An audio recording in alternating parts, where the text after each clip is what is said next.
Welcome. I am Pops.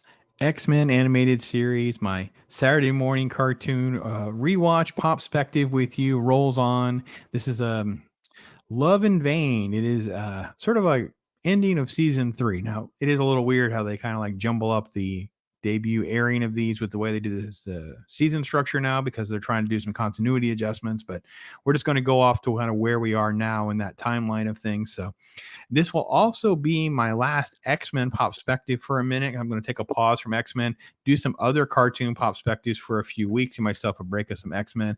I also know X-Men 97 is coming. Don't have the exact dates because obviously the strikes and stuff have kind of disrupted everything. But let's get to this episode. I think part of my feeling right now is that X-Men sort of like peaked and peters out after the Dark Phoenix stuff, and now we end up with just sort of like some episodes or like I don't want to say filler, but they don't really have a lot of meat on the bones. It's like a lot of stuff that's just it's sort of there.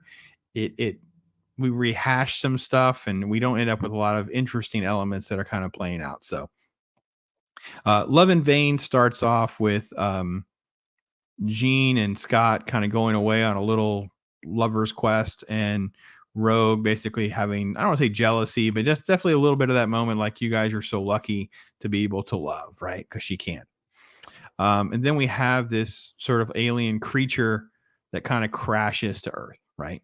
Now, Wolverine happens to be where this thing lands, and he's the first one to sort of be attacked and intercepted, if you will, by these creatures. And at this point, we don't exactly know a whole lot. We don't really have a whole lot to go on. I will say that I don't know there's anything particularly interesting in this episode that makes me like, want to tout it. Like it's not like it's anything about their designs like, oh, the kids are all going to want out and grab an action figure or whatever, right? So again, it's one of the reasons it feels more like just like a fluffy episode, not something that any of us are going to write home about. The creature's part of a colony. There's going to be a colony queen. You're going to have some of that, but basically it starts off with like Wolverine versus these things, and then of course you have Gambit who's smacking on Rogue. Rogue's going to go for a trip because she's going to, and she basically ends up crossing paths with Cody. Now, Cody is the boy that she was in love with when she was young. Her first kiss nearly killed him, puts him in a coma, and he sort of like reemerges, and they end up going on a date like nothing ever happened. Now, I actually thought all of this was just way too easy and contrived. Like I just didn't like the random phone call. It's like nothing ever happened stuff. And it was like it's very juvenile or sort of like immature of her to be that way. Then we come back to Wolverine, who's basically breaking loose from these creatures, and we sort of have these. Now, this is a tough call because at first I was going to be very critical of the animation, and then I'm like, but there is some different elements that it's not terrible. I think it's just it's almost like too clean and neat and just not interesting designs. Like it's just not something that's interesting, right? These creatures are there to get the X-Men. They want the skill sets and the power. They got their eye on Rogue. Wolverine's kind of reaching out for some help, and then they're kind of spying with the whole Cody thing. And it's like, there's a lot of this emotional relationshipy stuff that's the backdrop to this sort of alien invasion as the X-Men engage. And come to find out, it's all basically a trap because Cody is part of the colony already. He's already sort of like part of these creatures. He's infected. It's been sort of like repressed at this point, so he hasn't really shown his true colors, so to speak.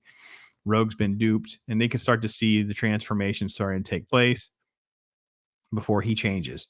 And what's interesting is you can see Wolverine being able to use his healing powers to kind of like push the aliens free. And of course, then she's face to face with reality, and she's infected. And Wolverine basically lets her absorb his healing power so she can break free before he starts to go on a rescue mission and start saving the other X-Men. Right.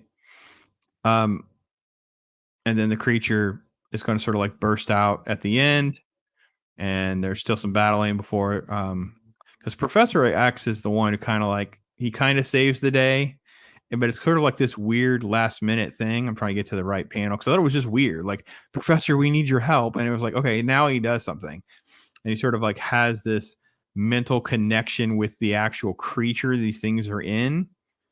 And it's just, I don't know. It's this movie has like pacing problems. It's just everything about it is just sort of this generic, bland, sort of like filler episode that doesn't give me much to go on because it's rehashing basically like, you know, will Rogue ever love again? I don't know exactly why, because in the comic books, this would be the Brood. Now, I think the Brood are too like horror and they wanted something a little bit softer for the kids. And that's why they went away from the Brood. But that's kind of what they're going for, right? We've seen a little bit of this, I think, with the Mojo episodes and that kind of thing. But yeah, I don't know. I hate to say that I'm kind of in a lull with the show. I'm not looking forward to it as much as I was because now we're into like a bunch of these like rando episodes and things like that. I want to take a pause and do some other shows. So again, your suggestions are welcome. We'll do a real Ghostbusters, maybe another Men in Black, Transformers. Everyone's talked about He-Man and G.I. Joe as well. So maybe I'll just throw together a few episodes, talk about a few things, something like that. I just think it's fun to reminisce, talk about these shows where the value lies. But obviously, the first 3 seasons of X-Men are very, very solid. I think that overall, it's a top-notch show. They did a great job of adapting a lot of comic book story arcs. It was a lot about selling merch and action figures and getting everyone immersed because it was running parallel with the it came after in the wake of, but it was running parallel with this massive boom of comic books and obviously the X-Men comic book series, which was incredible, especially in its inception. So anyway, tell me what you guys think. Love to hear from you guys as well. That's my take on it. I am Pops. Thanks so much. Join me later for Batman, and we'll talk to you soon. Take care, everybody.